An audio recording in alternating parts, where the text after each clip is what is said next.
us a bit of insight about your childhood. You are now into physics, you are now into renewable energy.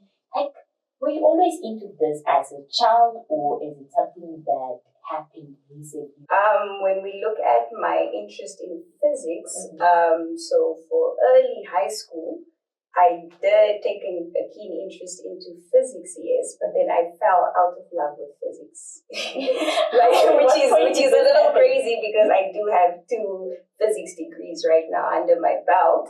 Yes, I was always a science baby growing up. I did a lot of science fair growing up as well. I was always active in science fair. I went to regional science fair. I went to national science fair. I did win some science fair titles growing up, but I did not take a keen interest in physics after I actually graduated from high school. And I was actually meant to go study medicine after I graduated.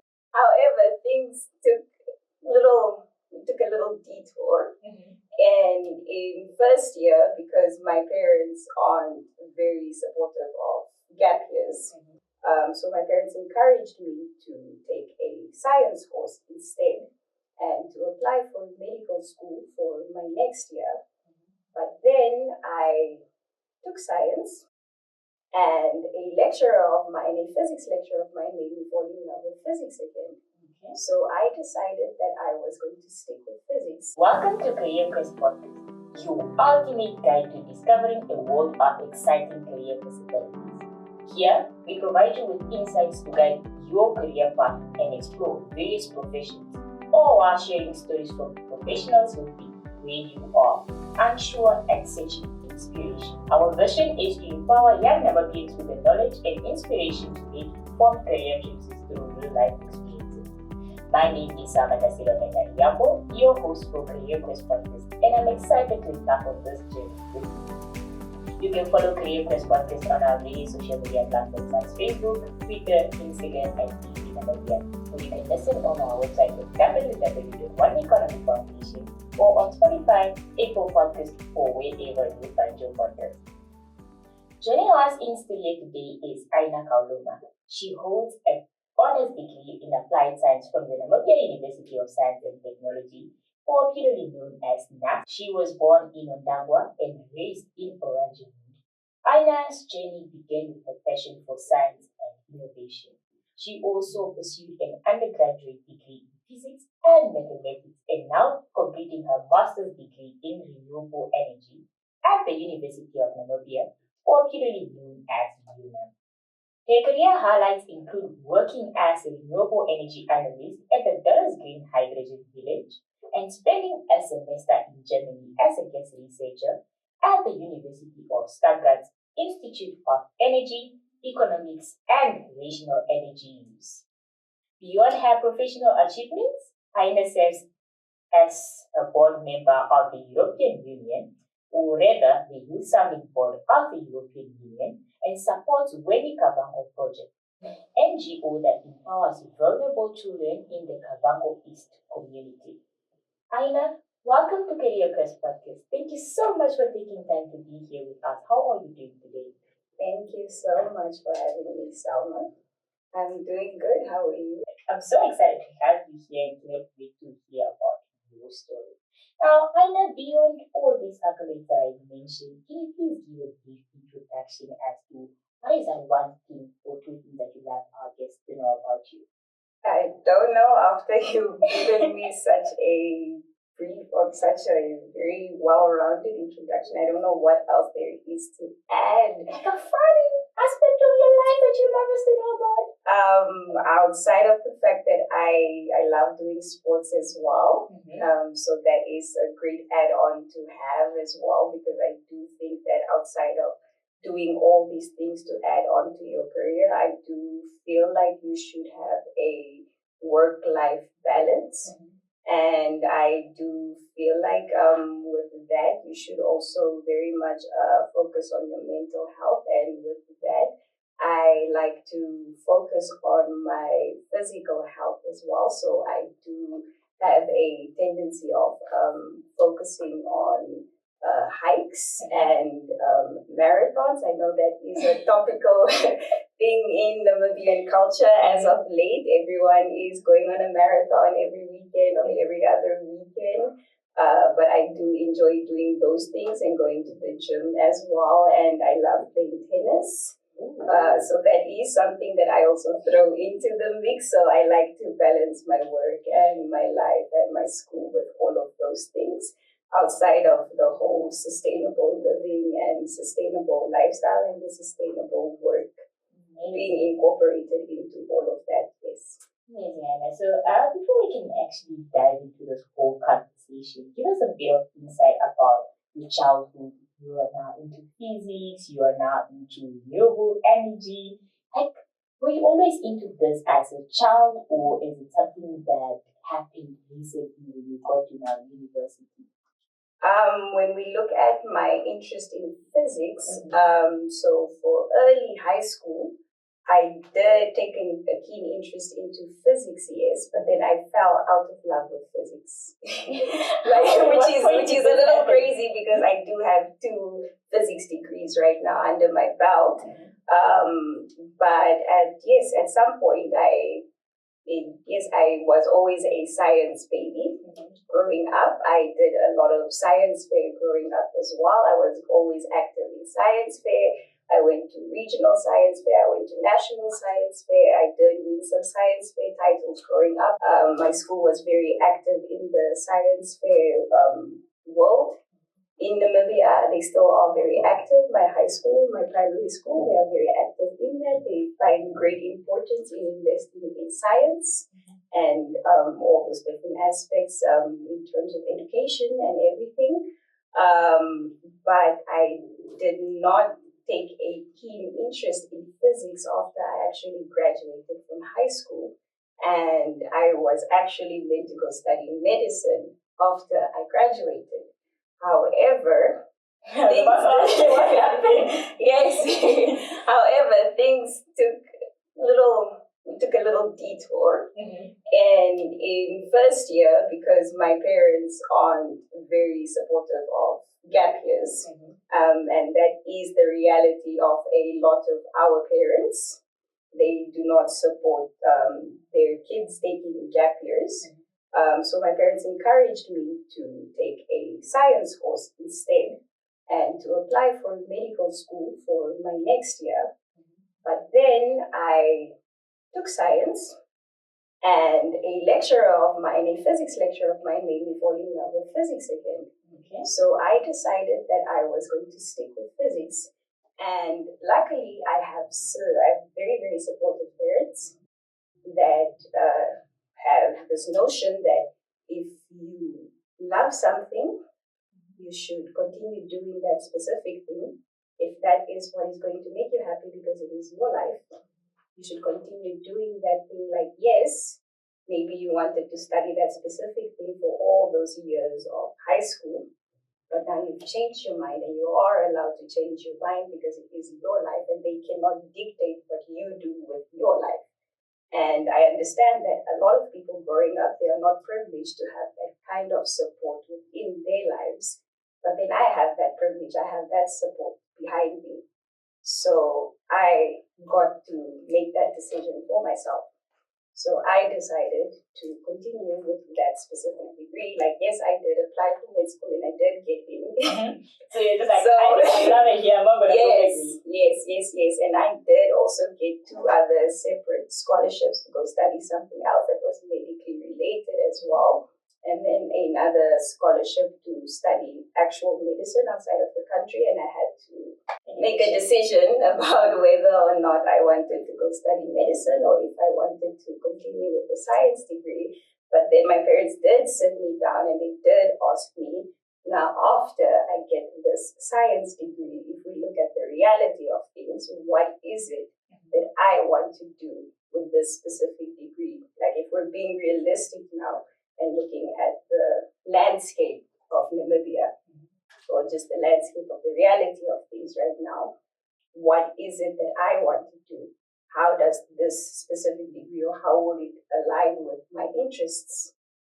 what can I actually do with this degree? So I had to go back to myself and actually do some research and what see, you could do with how can I apply this degree? And that's the thing with the science degree, with the science background, depending on which avenues of science or which streams of science that you can take, you can actually do a lot with a science degree, depending on which level of science you stop at. And I think that is something that a lot of people don't know, because a lot of people tend to just go the conventional route. They just stop and they say, okay, we're going to become teachers, we're going to become lecturers. And I did not want to take that route for myself. So you're explaining this to your parents after now conducting the research? Yes. So they're like, it's fine, you can do what you please? Yes, because they saw I had a plan for my life. From undergraduate already, I was like, this is what I want to do. This is in high school, like early high school, grade 8, I was already into sustainability. In grade 8 for science fair, one of my science fair projects, I had created a recycling system for my town that I grew up in, Renewable, and that won me a gold medal at National Science Fair, where I also won my category at the National Science Fair competition as well. So I'm looking at you. Wow, kudos to you. Yes. You've been into this for a very long time. So sustainability has been something that has been an interest of mine for a very long time. So I just had to see how I could marry the different interests and how I live my life as well, because that is also how we have been raised in the town that we grew up in. We were raised to not litter, etc., etc., etc.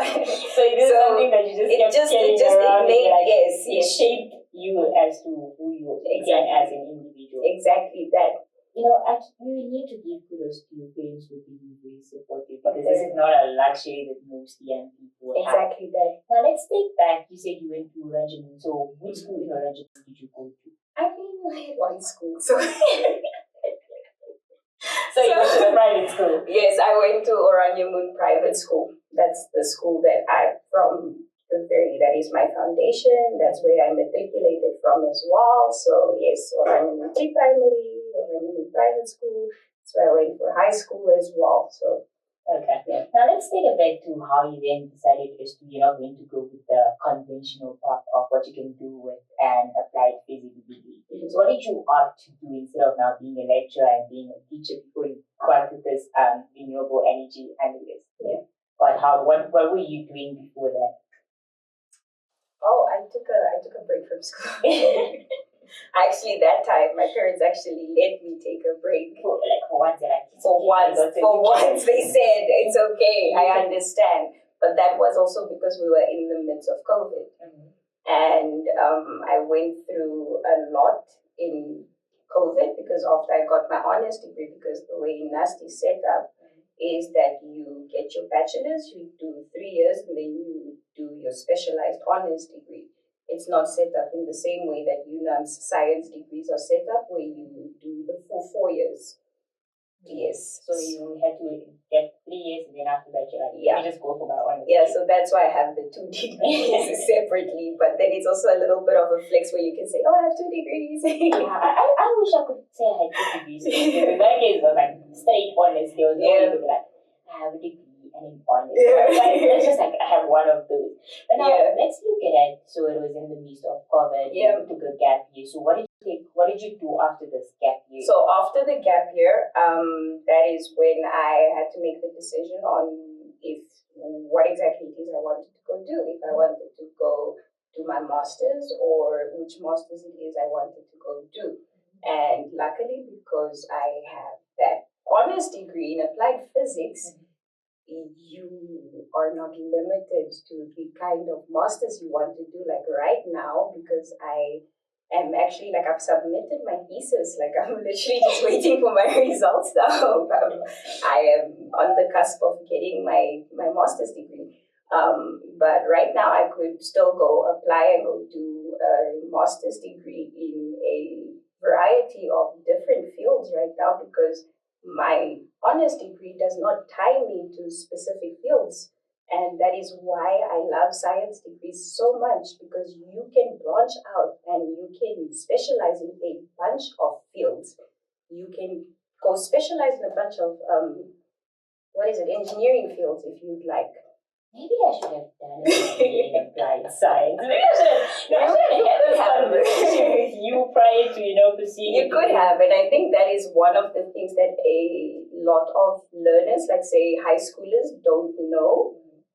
But that's also because like they're not told that there's so much out there that they can do, and that is also because like universities aren't communicating these things to the students, like what students think, or even like their parents. Their parents just have, okay, cool, you finish, you matriculate, go become a nurse, go become an accountant, go become a lawyer, go become a teacher, go become a doctor. That's it. I was about to say doctor. Don't forget to mention that part, because most of them is that you should exactly become a doctor, be the first doctor. Exactly. But then there are so many other different fields that you can branch into. There are arts fields that you can branch into, which is like one of your fields. That's your field. It's communications. Yeah. It falls into the arts degrees, and those are so overlooked, but they're so important. Yeah, they're incredibly important. Like but they're so overlooked, and no one actually advocates for those specific fields. Well, I think it's one of those situations where you get to say that, what are you going to do after kid? What you love actually pay you money? How does the horizon look like? So it's often a conversation of what's the plan after you graduate. But now, I'm curious to know. So you now made the choice of renewable energy. That's what you want to pursue. What were some of the factors that you considered before now actually deciding to pursue your master's in renewable energy?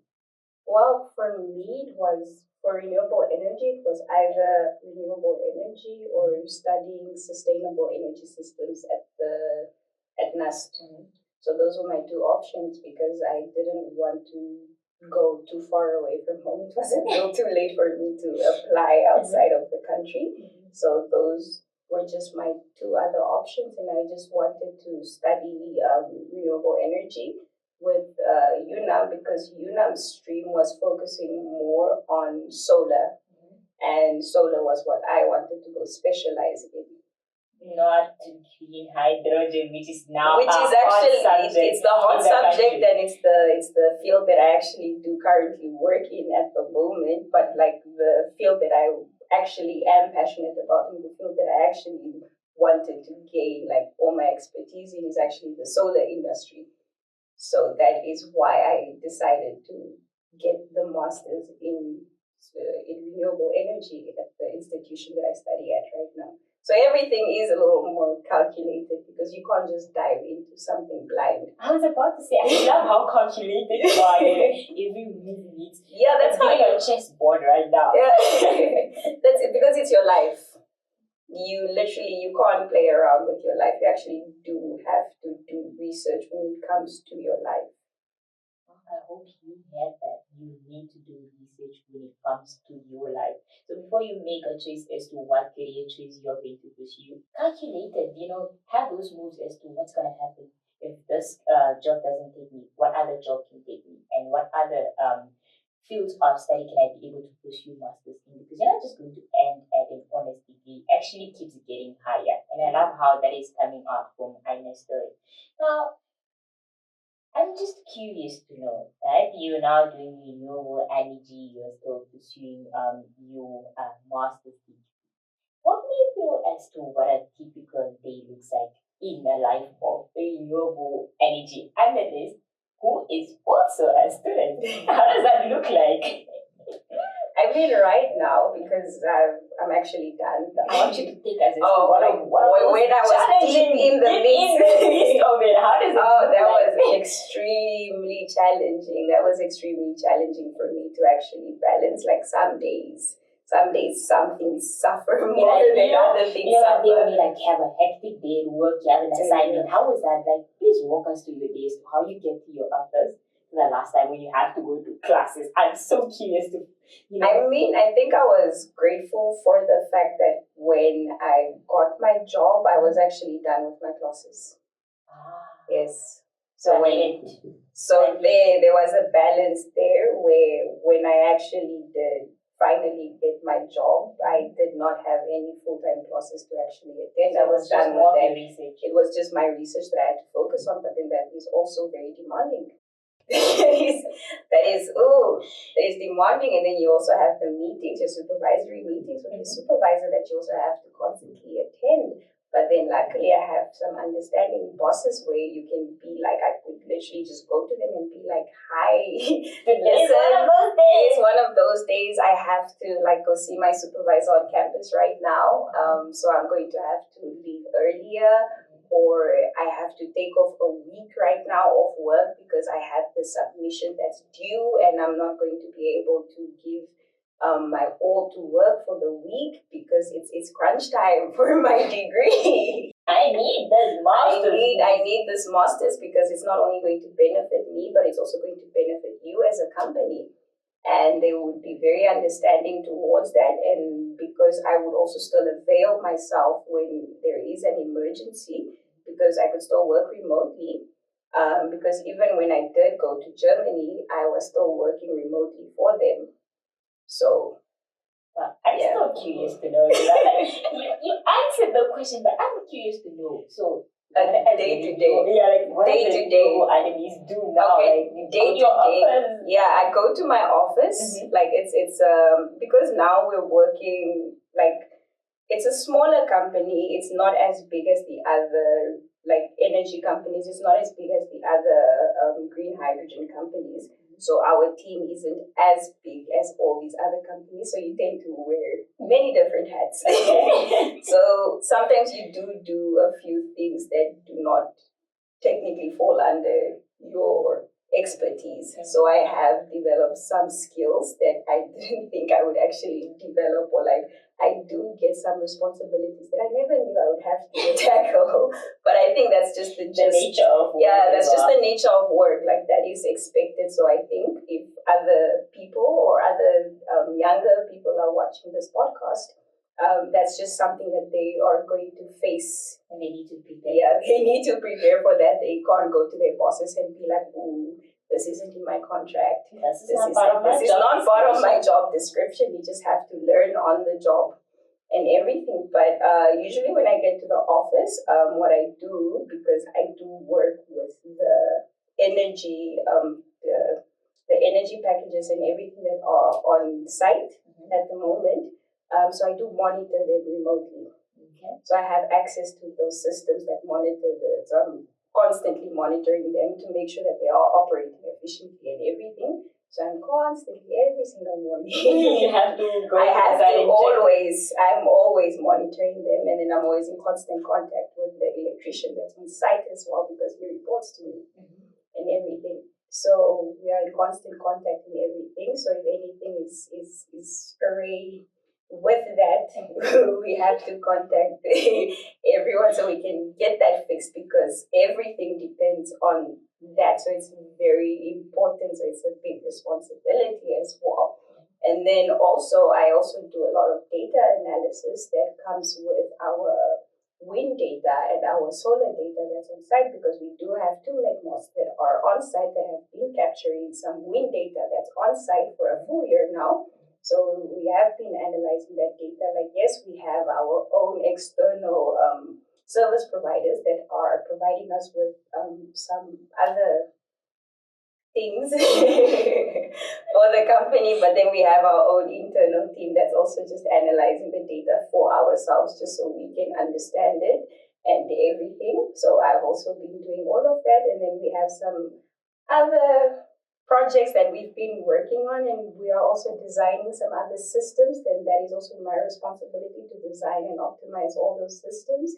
And then also because of the industry that we're in, and because the technology is ever changing, and you also have to keep up with the trends with the green hydrogen industry and all of that, it's a matter of constantly having to read and be on the internet to see what is happening globally and also locally. So you are doing a lot of reading all the time. giving law right now. Maybe I must think that, when I apply. You said, like, it's giving law. Why must I always have a book? You will do a lot of reading. So if you want to actually like enter this field, you need to understand that you are always going to be doing a lot of reading. Like you have to make a lot of time to read. It is a lot. You are reading a lot of reports, and you need to know how to decipher these reports. And you need to know how to explain these reports now to your higher ups who are not technical people as well. Put it in plain instead. Exactly, because you are not working for people who are technical people. These might be just like business people and finance people, so they need to understand what is it that you are reading right now. In my head, I was creating a picture as to how your day Really? You're like, oh, she's just here with the glasses. And I think she needs to explain to all the people as to what's happening. Now, I'm actually tempted to find out, because you said you had various scholarships that were on the table. Were you self-funded now for you applied science degree, or did you get another scholarship? It's giving. I was a bright kid and had options. I mean, I was a bright kid. Yes, I was a bright kid throughout. Yeah, school and everything. Yes, I was. You could call me like smart or whatever if you wanted to. Yes, but I did get funding like NSFAF for my undergraduate degrees, and then for my masters. For my first year, I was self-funded. And then during my first year, I actually did get a scholarship from SASCAL, the Youth for Green Hydrogen scholarships that have been going around. Yes. I saw those. Yes. They have to pursue a career in green hydrogen. They are scholarship. No, it looks like it's very bright right now. Yeah, I mean, you could have applied for any other field that could be related to renewable energy or green hydrogen. It didn't have to be like directly related. It could have just been kind of like related to the field in itself. But it didn't have to be exactly like being like maybe like a master's in renewable energy or master's in sustainable energy systems. It could have just been like related, because some people were doing like a master's in chemistry or a master's in something engineering, and they still got scholarships for that because it was related. Like, or even like logistics, I think. I'm not too sure. I don't know the numbers. I don't know. I mean, the one thing that we can learn from the rise of the green hydrogen is the fact that everything is interlinked. You just don't necessarily to be working in in green hydrogen for you to be able, or in energy itself for you to be able to get the scholarship. It's a channel of people that make it work. So you just need to find your portion as to what can you contribute and where do you fit in. It's more like a puzzle. It just all needs to come together. Exactly. So this is a good opportunity for you to ask what contributions will you be making in this sector? Is there something that is of your interest, and how can you make it work and align with your interest? Now, I'm curious to know, what are the opportunities that you see emerging in the green hydrogen field, and how can young people position themselves to take advantage of this opportunity available, seeing that most of our audience are young people who are still uncertain as to what career to pursue? For someone who's sitting in a room where they're like, I'm not really into accounting, this is something that I took. So how can they strategically position themselves? That's a tough one now. That's a little tough, because everyone's been asking that question now, because everyone is asking how do they best position themselves for this industry, because everyone's also asking about oil and gas now as well. Everyone wants to know. I personally also want to know. As you know, I can only just media. Okay, can I go there now? No, but I do think genuinely, I think that like everyone or the people who are actually interested in this or in green hydrogen in itself, is they should try to get the qualifications that are necessary for this. It doesn't have to be the specific master's degrees for these. It could be certifications. So it could be certificates, diplomas, and it doesn't have to be the specific, like we had spoken about about earlier about it being that exact masters in renewable energy, because right now we see all these scholarship awardees that just got these scholarships that are going to be spent into the industry, and then they have to be absorbed into this industry. So now you have to see where that gap is. Now you have to find what is the gap within this industry. I think that comes back to the aspect of reading. Yeah. Doing your research so you know exactly where to be. Be like Aina that was like, if I get this degree in life science, this is where I'm going to be. So you must plot it wisely, bring the puzzle together so you see where you're best suited. And yes, and if there's no more area that I can go into with this degree, now I still have my honors, I can still go get another degree. I know you have a lot of options. I have many options. I'm like, I can still go into something else with my degree. Yeah, I'm not tied to something specific. Like, I can still branch out. That's the thing. Beauty of exactly more than one qualification. Exactly, and then sometimes it's a matter of trying to get experience. But then that is also another challenge. So like, it's a thing of also try to network as much as possible. Like, just go to all these conferences, the free ones, because I know that it is a limiting factor when these conferences have these entrance fees, where youth can't afford these entrance fees because we do see the unemployment rates. How are they going to be skyrocketing in this country? It is skyrocketing. It's so bad. It's horrible. So we know the reality that is on the ground. But if you can network and get your name out there and tell these people, "Hi, my name is this," and you make an impression on these people, and they remember you, and they see, "Oh, I see this person. They have drive. They want to get into the industry." These people can also give you guys the advice that you need on the actual direction that you can take, if it's the field that you actually want to go into. But don't just go with the wave just because that is the wave. But you should actually go into this because it's what you actually want for yourself. Because then you don't want to end up in a career where you're miserable. Are there ever days when you're like, oh, maybe I should have never pursued this? Do you ever have one? I think everyone has one of those days. We have to be realistic, guys. Let's be honest. How do you overcome such days? Let's be honest. Oh, I don't. I think you just take one day at a time. Like, it's just one of those days. Like, honestly, it's just a bad day, not a bad life. Yeah, it's just a bad day. Like, one day at a time. I think I'm gonna go to the next question. Yeah. If you could give that one career advice to young people that are looking at pursuing not just the career energy, but any career or something that they're passionate about, what would it be? I think what young people need to do is to find a mentor. I think that is one thing I lacked in my life. I still lack it right now. I don't have a professional mentor yet. I feel like I still need to find someone that actually like aligns with myself, but I'm also very strict, and I have a box where I'm just like, ooh, I can't chill in this box. I can't go outside. It's so risky. Yeah, exactly. But I do think that like young people need to they need to find mentors that can actually properly guide them through life. Like, it can be someone who's a family member and they need to be open to actually being told, because I know some people are not very open to being advised. They think they know everything. We don't know it. We've been your age before. We also thought we knew everything at your age. We don't. We didn't. We don't know anything. Like, I'm 27. Today's my birthday, by the way. It is like I turned 27. Happy birthday, you Aina.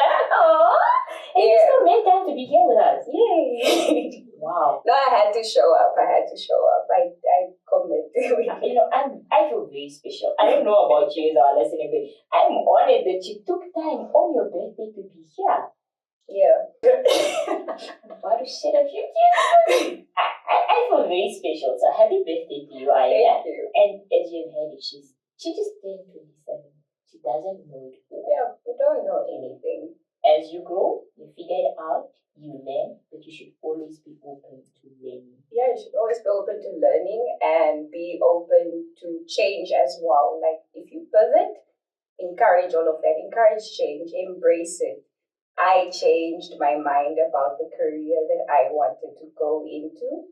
And I embraced it because you are allowed to change as a human being. Every time we grow, we constantly changing. Change is the only constant in life.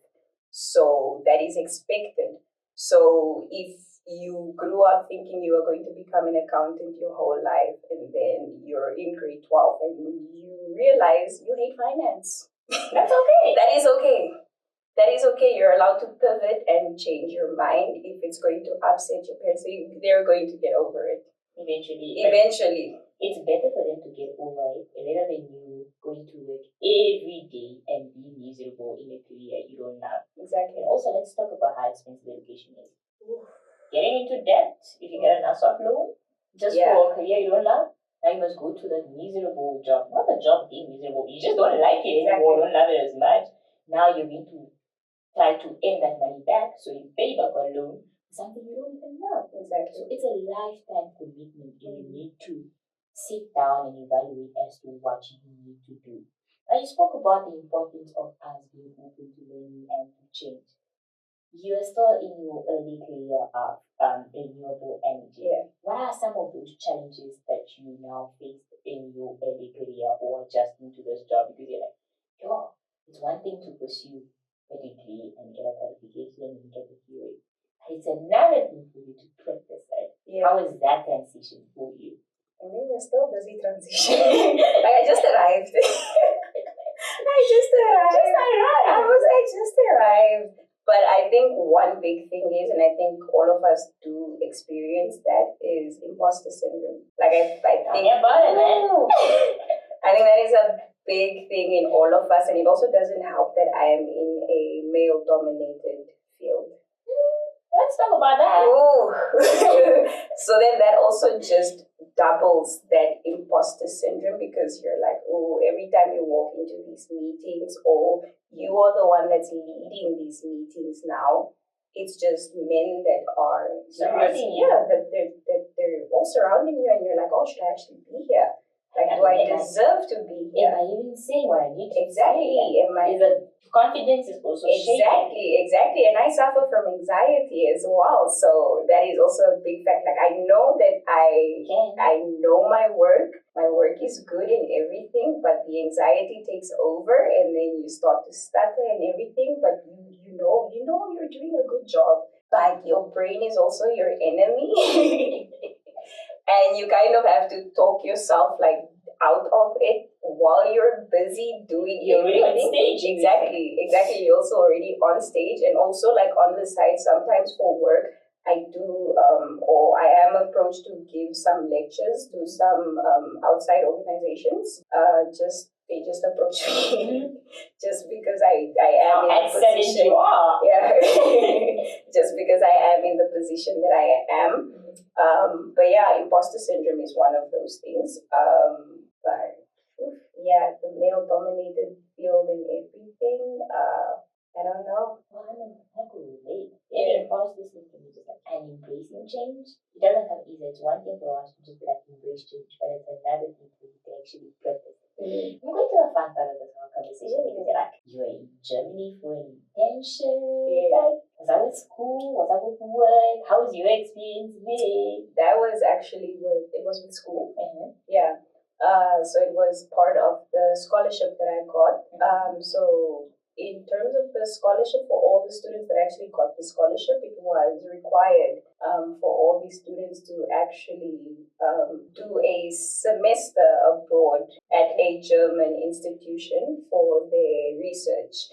So it's either they could do like a semester abroad, or according to whichever institution it is that was hosting them, they could make whatever arrangements it is that they wanted to make with that institution. So what the institution that was hosting me did was they just made me a guest researcher. And because my research was solely just with UNAM, other students got to collaborate on their research with their institutions. But because my things were already tied to UNAM alone, we had to work on a different research topic with the university itself. So I was doing a lot of things in conjunction with each other, like simultaneously. So I was working remotely for my company. and then doing my own master's thesis.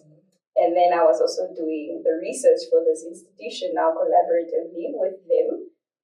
So that is what I was doing at that research institution for those 6 months. How was your experience? Oh no, Germany was mixed feelings, but it was great overall. It was great overall. Like there was a little bit of like a culture shock as well, as one would expect moving to a completely different country. Continent, yes, exactly, where you're being exposed to new things. Like that was my very first time leaving the continent. So it was all new people, new cultures, new food. I think the cultural shock is what got me when I went there. Yeah. What? What are you guys doing? I mean, that is one. And then now looking at how you had to now keep a balance with all of this that you're doing at the same time. How did you keep your mental health intact? Because that's something that young professionals also struggle with. No, that did suffer. I won't even lie and pretend like I did not have some mental health because I feel like we should actually be open. Like as a culture, we tend to shy away from talking about our mental health and everything. And I feel like we should lift that veil and like speak more openly about mental health issues. But no, my mental health did like suffer a lot while I was that side. And that was also because I was all alone. Outside of the fact that I did have the people that were hosting me there, they were very accommodating and they did like offer like a helping hand, and they were like, oh no, if you need anything, reach out. Yes, and exactly. But I was away from home, I was away from my community. It was a transition. Like it was there was no sun. I think the one thing that was awkward for me, like that would be like 1 a.m.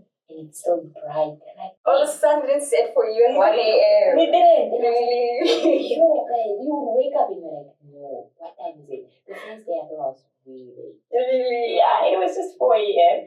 And I was overreacting like, yo, why is it so bright outside? So that was my experience. Yeah. So for you, I think another friend of mine was telling about how the sun didn't, there was no sun at all. You know, I could imagine it was better for the sun to be up at 1 a.m. than to have no sun at all. Yeah. See, but I was there, when was I there? I was there, like it was summer, but then I think global warming. Yeah. So the summer we were experiencing, the summer we were experiencing, apparently it wasn't the summer they had experienced the previous year. So it was a lot of rain and it was cloudy. So we'd see the sun like maybe like once a week. And the one time when you saw it, you were super excited. You would be super excited, yes, but it's the sun that you're experiencing is not the sun you're used to. Anyway, so like a lot of people would like get like vitamin D supplements as well because like you're experiencing vitamin D deficiency now, which is also affecting your mental health as well. So you're constantly tired. So like your mental health is not just suffering from work. Exactly. It's also a deficiency. Exactly. There's also a deficiency. So it's actually like, yeah, and then you're also like missing home and everything. So it was a build-up of a lot of things because. But it was fun. Overall, it was fun. There were so many things that there were so many things, but I'm so curious. Do you have a coping mechanism around it? What was that one thing you could tend to just get yourself back together and run back to work or to school? I think I would take walks. Like I would literally just go out because it was so much safer than like back home, where I mean, yes, obviously no place is like ever like 100% safe or whatever, but like the neighborhood that I was staying in, I could walk around at whatever time I wanted to walk around alone. Like I just put my headsets on music because music is something that I use as a coping mechanism as well. Like it helps me a lot. So I listen to a lot of music. Even at work, I always have my headsets in. Just in my zone. I completely understand because music just gives you some sort of ability to just conquer anything that you set your mind to. Yeah, so I just literally just walk, just take a walk and everything. And like it's so green there. It's so green, which I appreciate it so much because you come home and you're just like, ooh. Like there are only some parts of Namibia where it's actually like properly green. Yeah. But like that side, it was so green. So I literally just like put put on my shoes, and just go walk. And like I'll just like text my friend and be like, can we go take a walk? We just go walk, go faint. Be like, yeah, my day. Oh, this is happening and whatever. And just go walk because I feel like you need like that, like a support system, just even in person and everything. Because yes, in as much as like you have your support system with your friends and your family who are back home, sometimes you need someone to be physically there. I hear you. Yeah, or you need like that physical touch where you just need someone to like maybe like Some sort of comfort. like yeah, that kind of comfort where you need someone right in front of you just to talk to. Like because after like you speak to someone on the phone and they hang up and you like you feel more alone. Like, why did you leave me? Yeah, why did you leave me? Because now I can feel like your absence even more because now I know, oh, you're like tens of thousands of kilometers away. Like I just remembered again. Now I can see your location and you're so far away from me. Which is absolutely crazy. Yeah. Well, we're getting to the most fun part of this episode, and that's the one thing that I love about this podcast. So we have quick fire questions. Okay. Be three of them. And we about career guidance, work life kind of situation. Okay. So please be with us. But this is the one part I love about it because I genuinely also want to learn from other professionals. So this is your first question. What's the best career advice that you've ever received? I have to think about it now. What's the one thing that somebody has ever told you and you're like, wow? I think yes, okay, this is like career advice, but then it also falls within other aspects of life. But it was always be teachable. Be teachable. Be teachable. Very short and sweet. Are you teachable? That's a question that you should be able to ask yourself and do some type of self introspection. Exactly. Are you teachable? How can you become more teachable? Because that's the only way you can be able to learn. Because even with many years of experience in your career profession, you never know it all. Somebody can literally walk up to you and be like, did you know? You're like, I thought I knew it all. Yeah, so you no. should always be that. Yeah. When a supervisor is telling you that this is the way you're supposed to be doing something, don't tell them you're wrong. This is how I know how to do it because now you're in this person's institution. This is how they do something, so you're supposed to follow suit. You can't say this is how you usually do it. And you can't say I've been doing it for over 10 years. That never works. Well, the 10 years are done now. So our final question is, what motivates you to keep going, even on challenging days? I don't know. I think it's just like I feel like I owe it to myself. Like I just feel like I got myself this far. Like I owe it to myself to get myself even further. Like I feel like I'm doing myself a disservice if I don't actually like reach the potential that I actually have because I've always been told growing up, oh, you have so much potential, oh, you have and now like it's just drilled in me.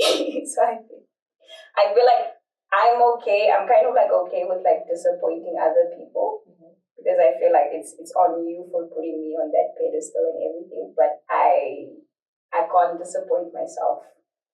Like I feel like I am the most important person to myself.